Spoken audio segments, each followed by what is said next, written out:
நாள் ஒரு அம்மா என்னை பார்க்க வந்தாங்க. நான் 9th கிளாஸ் முடித்து வந்துக்கிட்டு இருந்தேன். வந்தோடனே அவங்க சொன்னாங்க, என் பையன் வந்து உங்கள் கிளாஸில் ஒரு பொண்ணை லவ் பண்ணான். அவன் பைத்தியமாக இருக்கான். அவன் 10th படிக்கிறான்.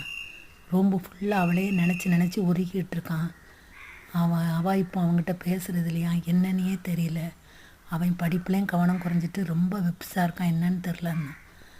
ஆனால் நான் சொன்னேன், அந்த பொண்ணு நல்ல பொண்ணுங்க, அப்படிலாம் ஒன்றும் கிடையாதுன்னா. அந்த பொண்ணு என்னை பார்த்து அங்கேருந்து வந்துச்சு. மிஸ், நான் தான் அந்த பையனை வேண்டான்னிட்டேனே. அவங்க கொடுத்த கிஃப்டெல்லாம் நான் திருப்பி கொடுத்துட்டேன். அவங்க அம்மா எப்படி வந்து இப்படி கேட்குறது? அந்த பொண்ணு அவங்க அம்மா முன்னாடி ஒரு மாதிரி பேசிச்சு. எனக்கு சாக்கடிச்சு போச்சு. என்ன இந்த பொண்ணு இப்படி இருக்குன்னு திருப்பி என்ன பண்ணேன், அந்த பையன்கிட்ட போனேன்.